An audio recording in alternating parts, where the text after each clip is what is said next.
El líder del cártel Jalisco Nueva Generación, Nomesio Cervantes, más conocido como El Mencho, fue eliminado durante una redada militar. Apenas la información sobre su muerte apareció en los medios, en diferentes regiones comenzaron los ataques de represalia del cártel. Se incendiaron estaciones de servicio y establecimientos comerciales. En las carreteras estratégicas surgieron barricadas de fuego hechas con camiones tomados por la fuerza. Esa táctica, conocida en México como narcobloqueos, ha sido utilizada por los cárteles desde hace mucho tiempo. Es una especie de gesto demostrativo, como diciendo que los cárteles todavía gobiernan el país y que eliminar a un líder no les servirá de nada al gobierno. En los últimos años, el cártel Jalisco Nueva Generación se ha convertido en una corporación criminal de varios niveles. La organización controla canales importantes de suministro de cocaína, heroína y drogas sintéticas, incluido el fentanilo, que se dirige al mercado de Estados Unidos. Al mismo tiempo, las actividades de la banda no se limitan al narcotráfico. En su ámbito de interés se incluyen la extorsión, el tráfico de personas, el comercio ilegal de combustible y la participación en la extracción ilegal de minerales. De hecho, se trata de un sistema financieramente estable con una amplia red de conexiones internacionales. La experiencia de años anteriores muestra que eliminar a un líder rara vez significa la destrucción de toda la estructura del cártel. En los años 2000, cuando Felipe Calderón estaba en el poder, el gobierno ya apostaba por el descabezamiento de los cárteles por la fuerza. El resultado fue la fragmentación de los grandes grupos en organizaciones más pequeñas, a menudo más agresivas, lo que solo aumentó el caos y la violencia en las calles. Más tarde, el presidente Andrés Obrador intentó cambiar el enfoque, promoviendo la política de abrazos no balazos, abrazos en vez de balas. El enfoque se centró en los programas sociales y en intentar reducir las causas fundamentales de la delincuencia. Sin embargo, la presión de Estados Unidos, interesado en reducir el narcotráfico, empujó a México a volver a métodos más duros. A principios de 1995, Donald Trump dio luz verde para utilizar las Fuerzas Armadas estadounidenses contra los cárteles de la droga latinoamericanos fuera de Estados Unidos. La prioridad fue México, donde operan 6 de las organizaciones criminales más grandes que Washington clasificó oficialmente como estructuras terroristas. Las autoridades mexicanas adoptaron una postura firme, negando categóricamente la mera idea de la presencia de militares estadounidenses en su territorio. A pesar de esto, el país lleva muchos años en un enfrentamiento a gran escala y extremadamente sangriento contra los cárteles. Las organizaciones criminales han penetrado en todos los estratos de la población. El nivel de asesinatos entre políticos y funcionarios públicos sigue en niveles récord, y la corrupción ha llegado hasta las más altas esferas del poder. Al mismo tiempo, Estados Unidos ignora el problema de la exportación ilegal de sus propias armas a México. Estas armas llegan a los cárteles por las mismas rutas por las que las drogas se mueven de México a Estados Unidos. Donald Trump acusa regularmente a las autoridades mexicanas de que el crimen organizado tiene una influencia excesiva sobre la élite política del país y que México corre el riesgo de transformarse definitivamente en un narcoestado. Esta frase puede sonar familiar, porque ya se escuchó en 1982. En ese entonces, en Colombia, el narcotraficante más rico de la historia, Pablo Escobar, aspiraba seriamente a la presidencia. Pero el ministro de Justicia, Rodrigo Lara Bonillo, demostró que en la campaña electoral de Escobar se invirtió dinero sucio proveniente de la venta de drogas y lo excluyó del Congreso. Bonillo apeló a la conciencia de los colombianos, diciendo que no debemos permitir que Colombia se convierta en un narcoestado. 2 meses después del discurso, los hombres de Escobar en motocicletas asesinaron al político a tiros. A pesar del trágico final, el ministro logró influir en la mentalidad de la gente. Al final, a Escobar lo capturaron y Colombia no se convirtió en un narcoestado. Pero ¿qué pasa con México? El Chapo. Escuchar la historia del legendario narcotraficante mexicano, cuya historia no le pide nada a la de Pablo Escobar. Su nombre era Joaquín Guzmán Loera, pero sus conocidos lo apodaron El Chapo, el Chaparrito. Después de la muerte de Osama Bin Laden, las autoridades de Estados Unidos lo llamaron el criminal más peligroso del mundo y el enemigo público número 1. Desde 2009, figuraba en la lista de las personas más poderosas del mundo, según Forbes, y su fortuna se estimaba en $1,000 millones. El cártel de Sinaloa se convirtió en la organización más grande del mundo, dedicada al contrabando de cocaína, heroína y marihuana. El Chapo se hizo especialmente famoso por sus fugas de prisión. La última de ellas parecía una escena de escape de Sueños de fuga, solo que sin años de excavación. Los cómplices cavaron un túnel desde una casa abandonada a 1,5 kilómetros del penal del Altiplano directamente hasta su celda.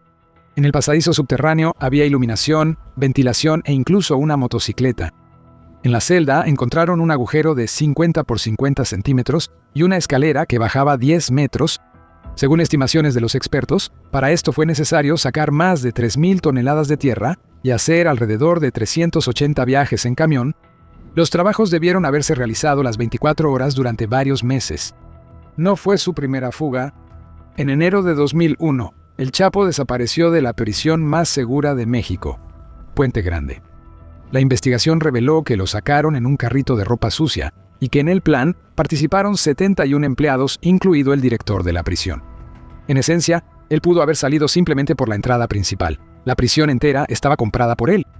Desde 1993, Guzmán vivía ahí como en un hotel. Dirigía el cártel por teléfono móvil, invitaba prostitutas y organizaba cenas elegantes con langostas y filetes.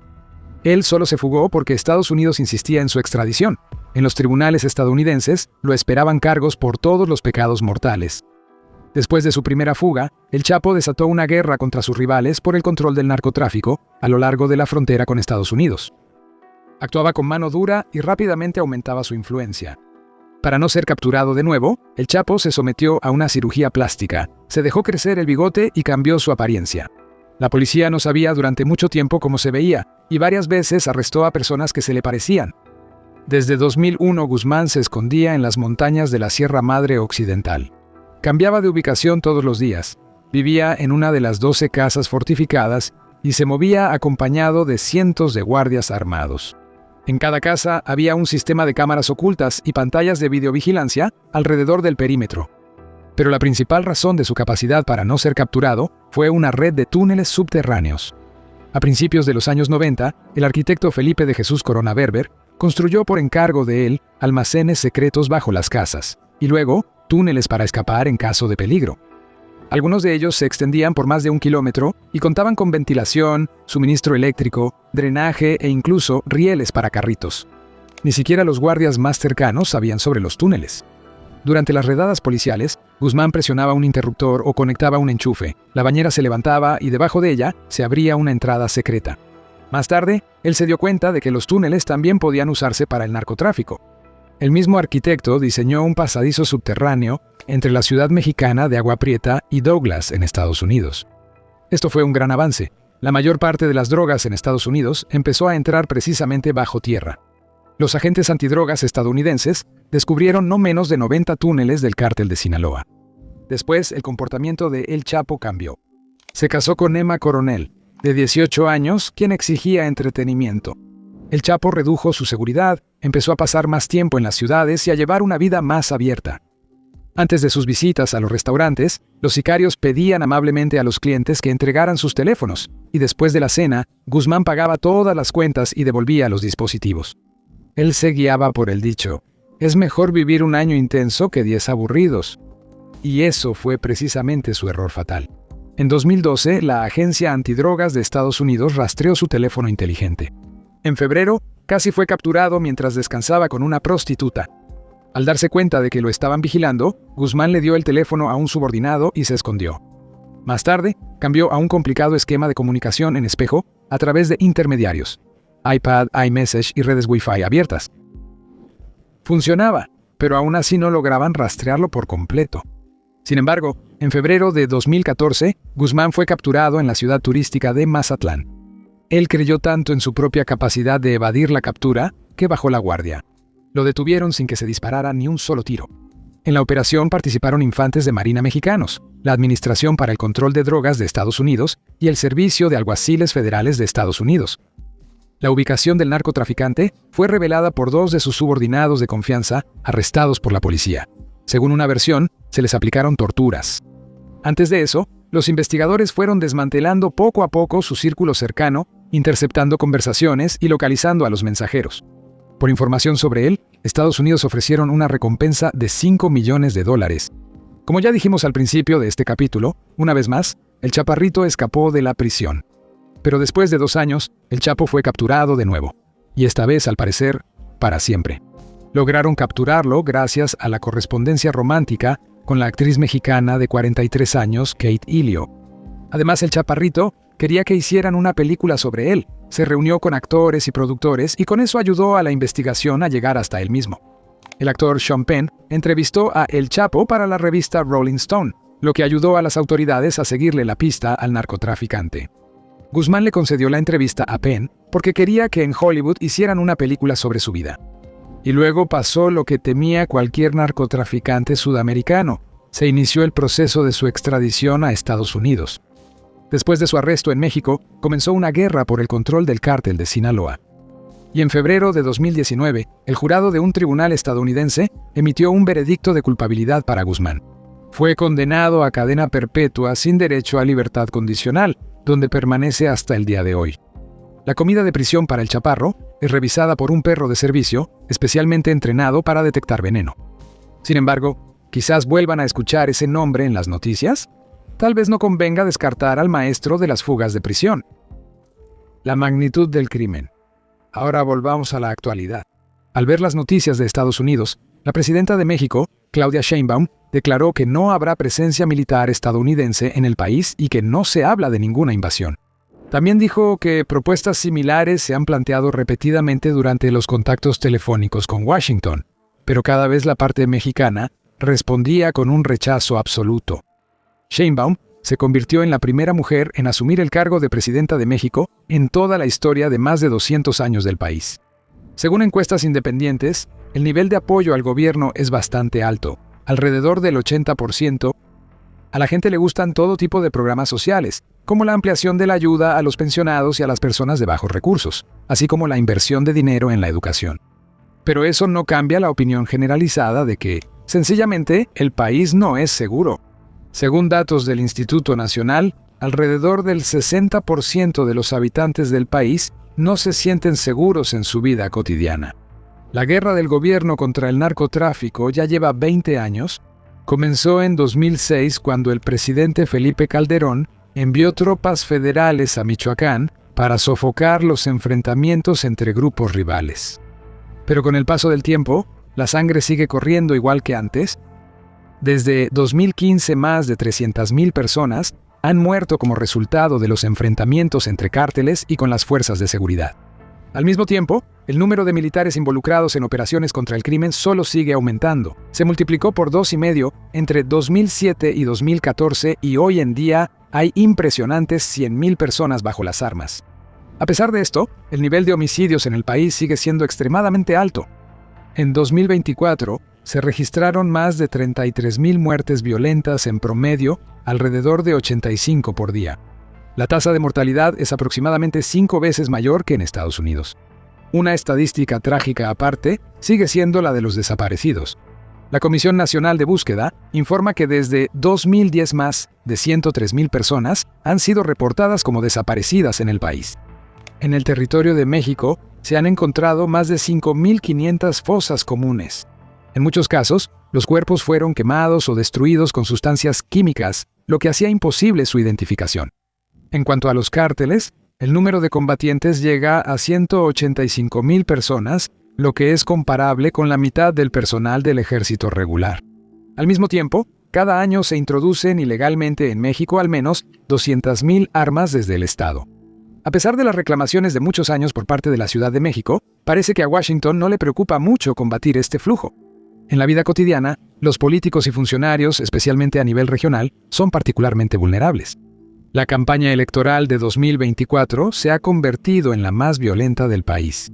Más de 200 personas, incluidos candidatos registrados y aquellos que solo planeaban participar en las elecciones, se convirtieron en víctimas de sicarios. Los funcionarios públicos también están bajo amenaza constante.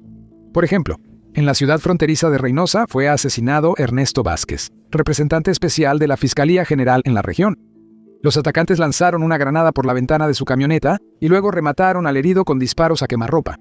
El asesinato fue grabado en los teléfonos de los testigos. Aunque mantenía un perfil bajo, jugó un papel clave en la investigación de grandes esquemas de robo de diésel y gasolina. Detrás de esto estaban los cárteles. El combustible robado se revendía tanto dentro del país como se suministraba ilegalmente a Estados Unidos. La magnitud realmente impresiona. En los primeros 6 meses de 2025 en México, fueron asesinados 86 funcionarios en funciones y exfuncionarios. El número total de víctimas llegó a 112 personas, la mayoría de las cuales representaban al partido Morena.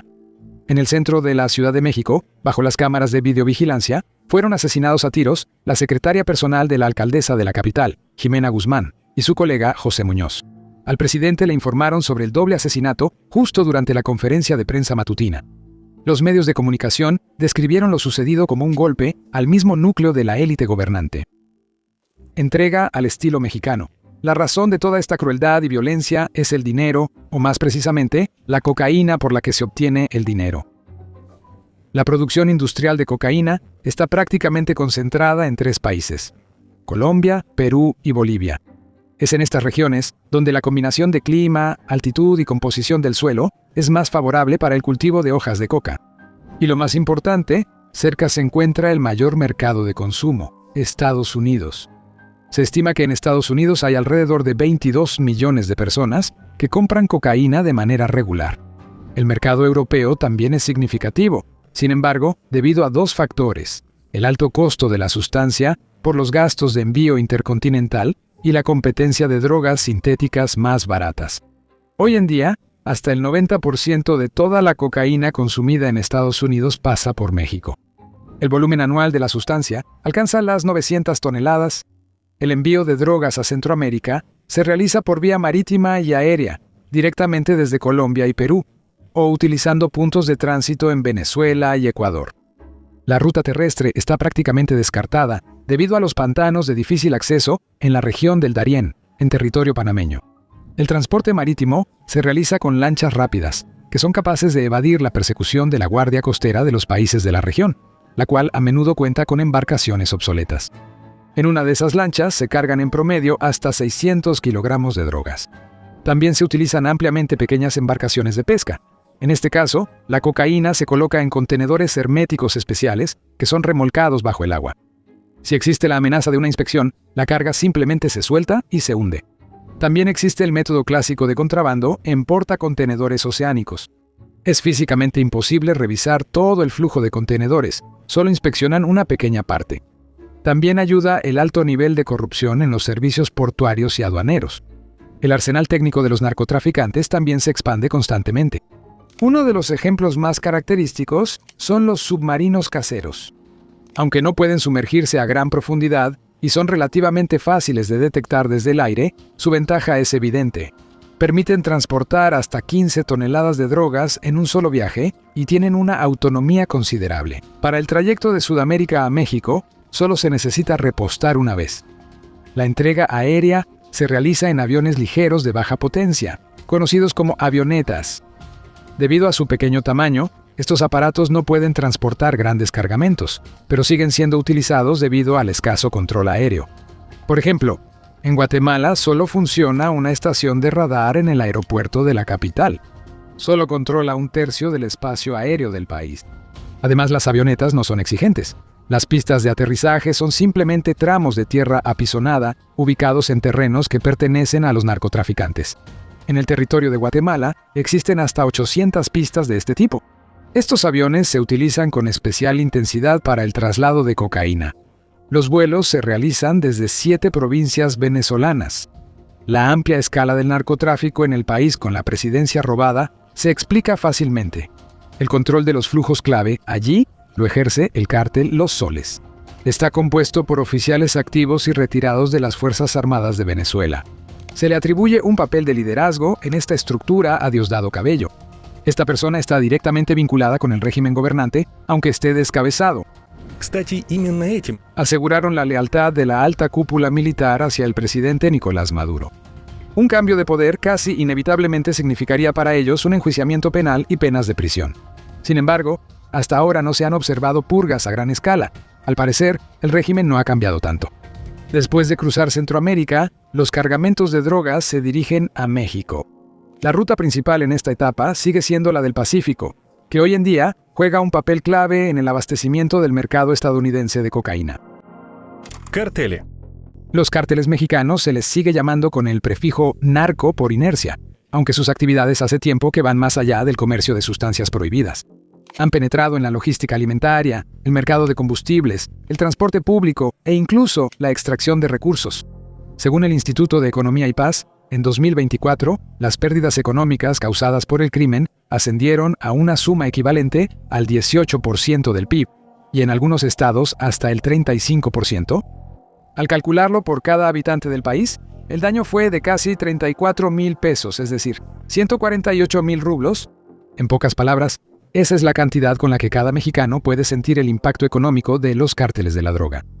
Los investigadores señalan que, sin la influencia del crimen organizado, la inflación podría hoy haber sido 2 veces menor. La extorsión también está prosperando. Las pequeñas y medianas empresas se ven obligadas a pagar semanalmente a los grupos criminales las llamadas cuotas, que luego se incluyen en los precios. Cualquier intento de eliminarlas a menudo termina en violencia. Un caso ejemplar ocurrió en Veracruz, donde una pensionada de 62 años que trabajaba como taxista fue secuestrada por negarse a pagar la cuota.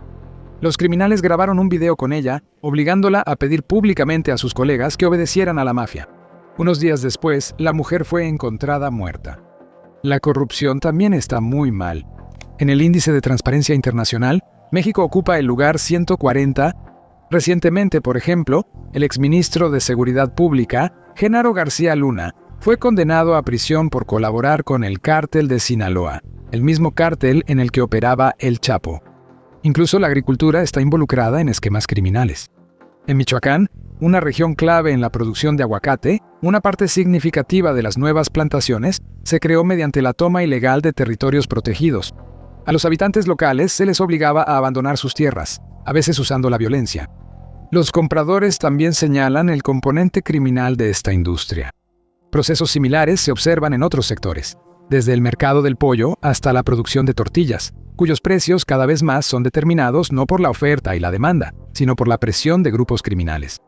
El contrabando de mercurio, utilizado en la minería ilegal de oro en Sudamérica, se ha convertido en una fuente de ingresos aparte, causando graves daños al medio ambiente y a la salud de las personas. La lucha de las autoridades mexicanas contra el crimen organizado aún no ha llevado a una disminución notable en el nivel de violencia. La violencia se ha expandido o la influencia de los cárteles no ha disminuido. En este sentido, la dura evaluación de Trump tiene fundamento. Así de tensa es la situación actualmente en México. Trump llegó a su primer mandato en gran parte gracias a su agenda antimigratoria y a la construcción del muro precisamente en la frontera con México.